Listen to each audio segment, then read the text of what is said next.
Why do we look at the world with an evil eye? How could we possibly see each other think that we are not together? That we do not share struggles, that we do not feel pain and sorrow that could be resolved if we just learn to appreciate each other? Why can we not be aware that all we need to do is share our resources and much more will be given to us? How can we not be compelled to strive for one another? How can we not spend each day looking to our neighbor and finding a way to make him or her smile? Why can we not appreciate each moment that we breathe, that we do not need to fear, that we do not need protection? Why can we not look up to God and know that He gave us this world as an incredible privilege?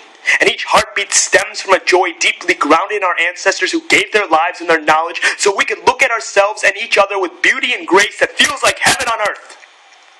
Why can we not love? Because we do not find it in our hearts that serving brings gratitude. Because we do not find it in our lives that striving toward the improvement of others will keep us steadfast in receiving joy. Because we try to stand on hallowed ground, and each time we climb, a wrath shatters each foundation we dare to build.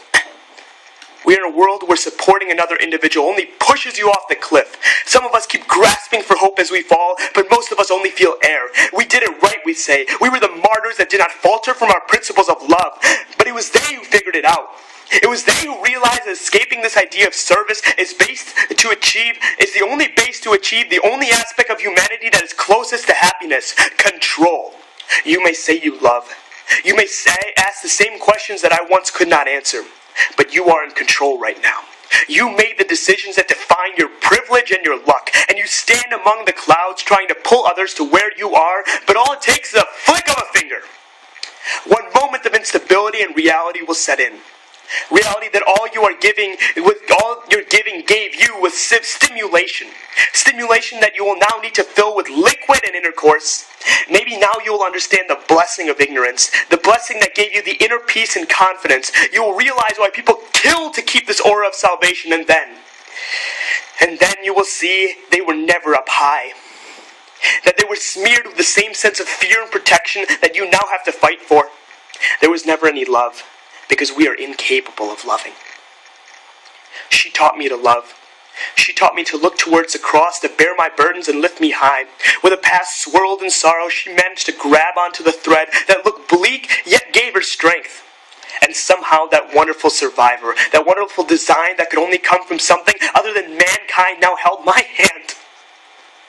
And she held it so tightly, yet with a soft touch, so all I could feel was a wave. I had done it. I had broken through the rubble without digging myself further, and I stuck through my principles. And I managed to avoid the string of threads that looked much more enticing. They looked more peaceful with a gracious loop that could save me from trying to figure out what love meant. And I landed on the same thread that supported her.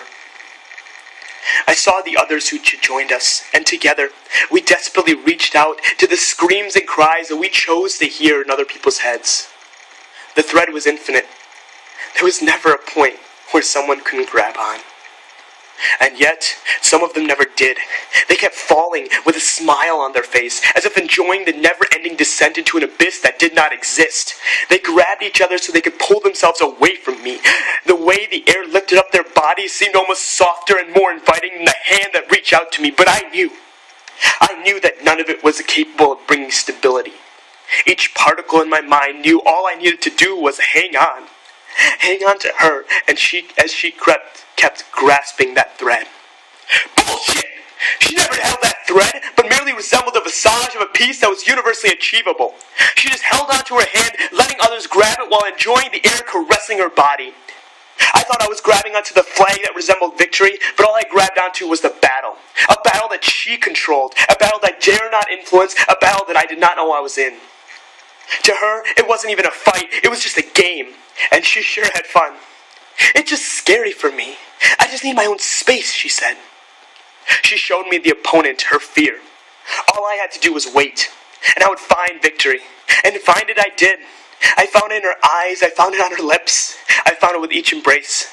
I knew I won. She gave me those 3 words. Every game must come to an end, and she got bored.